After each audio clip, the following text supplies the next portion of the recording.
¿Sería posible mantener una conciencia plena y lúcida con un cerebro sin sangre? Este caso puso en jaque el estudio de las experiencias cercanas a la muerte. Pam Reynolds fue una cantautora estadounidense de Atlanta, en Georgia, cuya experiencia cercana a la muerte es una de las más citadas en la literatura. Esto ocurrió durante un cierre completo de las funciones cerebrales y de su cuerpo a través del drenaje de sangre del cerebro y un mantenimiento artificial del resto de órganos. Todo había sido deshabilitado deliberadamente para permitir una cirugía compleja en un aneurisma cerebral. Este caso incluyó vistas precisas de la sala de operaciones y el equipo, la denominada hiperconsciencia, visiones de luz e interacciones con familiares fallecidos. Muchos consideran que su caso es una evidencia convincente de supervivencia, ya que sus signos vitales fueron monitoreados continuamente, lo que brindó la certeza de que estaba clínicamente muerta, con un cerebro incapacitado para recibir estímulos o vivenciar experiencias ni reales ni alucinatorias. En 1994, Michael Sabon, un cardiólogo de Atlanta, en Georgia, inició un estudio sobre la relación entre las experiencias cercanas a la muerte y las creencias espirituales. Entrevistó a 160 personas, en su mayoría pacientes de su clínica, encontrando que 47 de ellos hablaron de haber tenido tal experiencia, según los criterios identificados por Bruce Grayson. El caso de Pam Reynolds fue uno de varios que Sabon resumió en su libro de 1998, Light and Death. También ella misma ha descrito su caso en un documental de la BBC. Sabon entrevistó a Reynolds por primera vez en noviembre de 1994, al enterarse de que conocía detalles de la sala de operaciones, que solo podía haber visto mientras estaba profundamente inconsciente. Entonces se puso en contacto con el personal médico y tomó otras medidas para tratar de verificarlos. En 1991, a los 35 años, Reynolds experimentó síntomas de mareos, pérdida del habla y dificultad para mover el cuerpo. Una tomografía computerizada reveló un aneurisma gigante en la base de su cerebro. El neurólogo al que fue remitida predijo poca o ninguna posibilidad de supervivencia. Debido a su tamaño y ubicación, las técnicas neuroquirúrgicas regulares para extirparla no funcionarían. Luego la remitieron al Dr. Robert Spetzler, en Phoenix, Arizona, quien había sido pionero en un procedimiento quirúrgico, el paro cardíaco hipotérmico, que haría que el aneurisma fuera operable. Esto implicó enfriar el cuerpo del paciente a 60 grados Fahrenheit, detener los latidos del corazón y la respiración, y drenar la sangre del cerebro. Participaron más de 20 médicos, enfermeras y técnicos. La operación requirió que los signos vitales y la temperatura corporal de Reynolds fueran monitoreados muy de cerca, por medio de múltiples instrumentos colocados en varios lugares, sobre y dentro de su cuerpo. Para monitorear su tronco cerebral se colocaron altavoces moldeados en sus oídos que producirían clics a intervalos regulares. Reynolds estaba despierta cuando la llevaron a la sala de operaciones a las 7:15 de la mañana y sintió una pérdida de tiempo y se quedó en blanco cuando la anestesia general hizo efecto. Entonces se dio cuenta de un tono musical que pareció sacarla de la parte superior de su cabeza. Cuanto más se alejaba del cuerpo, más claro se volvía el tono. Dice: tuve la impresión de que era como un camino, una frecuencia en la que vas. Recuerdo haber visto varias cosas en el quirófano cuando miraba hacia abajo. Creo que fue lo más consciente que he estado en toda mi vida. Era más brillante, más enfocado y más claro que la visión normal que tenemos en el cuerpo. Ella recordó haberse sorprendido de que el equipo le hubiera afeitado la cabeza solo parcialmente. También recordó haber visto la sierra para los huesos que Spetzler usó para extirpar una sección de su cráneo. La sierra parecía un cepillo de dientes eléctrico y tenía una abolladura, una ranura en la parte superior donde la sierra parecía entrar en el mango, pero no era así.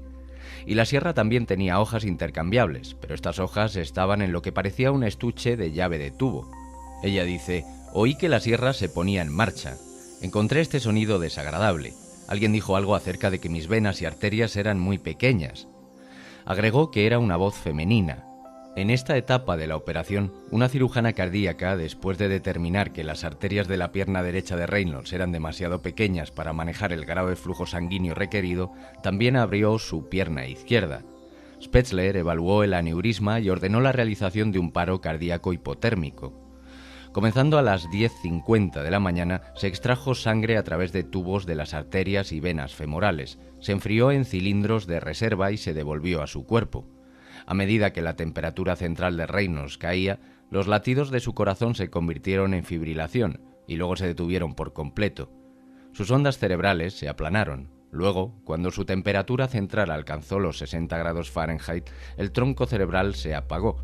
Como citó Seibom, los siguientes recuerdos de Reynolds caen entre la mención de que sus arterias eran demasiado pequeñas y el momento en que los asistentes más jóvenes de Spätzle estaban cerrando sus incisiones.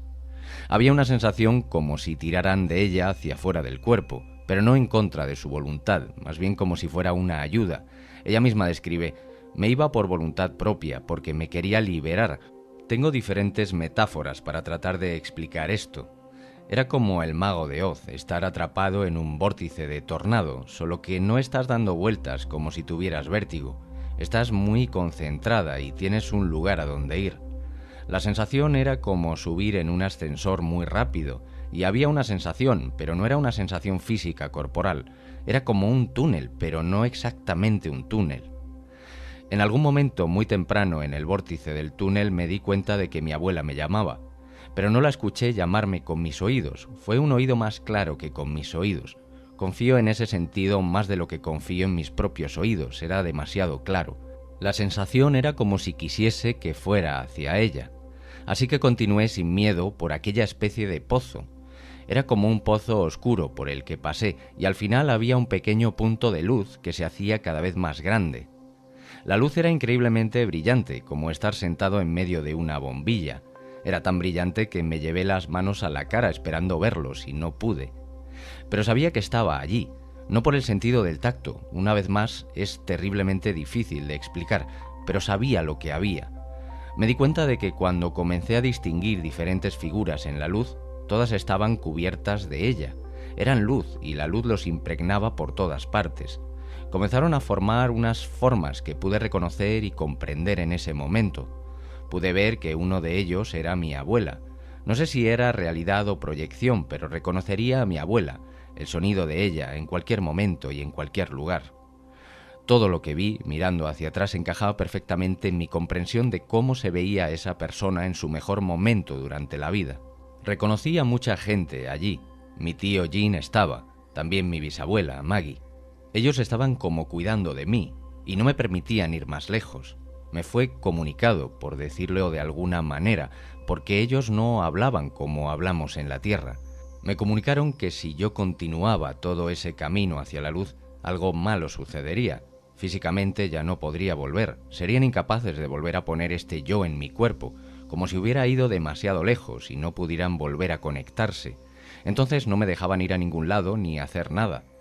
Ellos, los parientes, me estaban alimentando. No tenía nada que ver con la comida, era una cosa energética. La única manera que tengo para describirlo es como si fuera algo brillante. Chispas es la imagen que obtengo. Definitivamente recuerdo la sensación de ser nutrida y alimentada y fortalecida. Sé que suena extraño, porque obviamente no fue algo físico, pero dentro de la experiencia me sentía físicamente fuerte, lista para lo que fuera. Esperaba irme con mi abuela, pero me comunicaron que simplemente no podría hacerlo. Mi tío dijo que me acompañaría y me llevó de vuelta al final del túnel. Todo iba bien, pero luego llegué al final y vi aquella cosa. Era mi cuerpo. No quería entrar en eso, se veía terrible. Parecía lo que era, un muerto. Me comunicaron que era como tirarse a una piscina. No hay problema, salta directamente a la piscina. Yo no quería, pero supongo que se hacía tarde o algo así, porque mi tío me empujó energéticamente. Sentí una absorción definitiva y al mismo tiempo un tirón del cuerpo. El cuerpo tiraba y el túnel empujaba. Era como sumergirse en un charco de agua helada. Los asistentes terminaron la operación con el sonido de una canción. Estaban tocando Hotel California. Según lo medido por la escala de ECM de Grayson, la experiencia cercana a la muerte de Pam Reynolds fue particularmente profunda. La puntuación máxima posible era 32. La puntuación media entre los sujetos de Grayson en el momento de escribir Seibom era 15 y la media entre los sujetos del estudio de Seibom era de 13,3. Reynolds consiguió 27 puntos. Después de su experiencia, ella perdió todo el miedo a la muerte. En una transmisión de la MSNBC dijo: «Si la muerte es lo peor que nos sucede, qué cosa tan increíble. Si al final de nuestras vidas esto es lo que nos va a pasar a todos. No veo el problema, realmente no lo entiendo. Temo el dolor, pero no temo la muerte». Pam Reynolds se recuperó por completo de la operación y vivió una vida saludable hasta el año 2010, cuando murió a los 53 años de edad por insuficiencia cardíaca. Habiendo examinado el informe operativo y entrevistado a Spetzler, Seebohm determinó que la experiencia de Reynolds no pudo haber sido el resultado de una convulsión del lóbulo temporal, ya que tal convulsión no había sido registrada. El informe hablaba de una doctora, refiriéndose a los pequeños vasos sanguíneos, aparentemente confirmando que el recuerdo de Reynolds de haber escuchado ese comentario era verídico.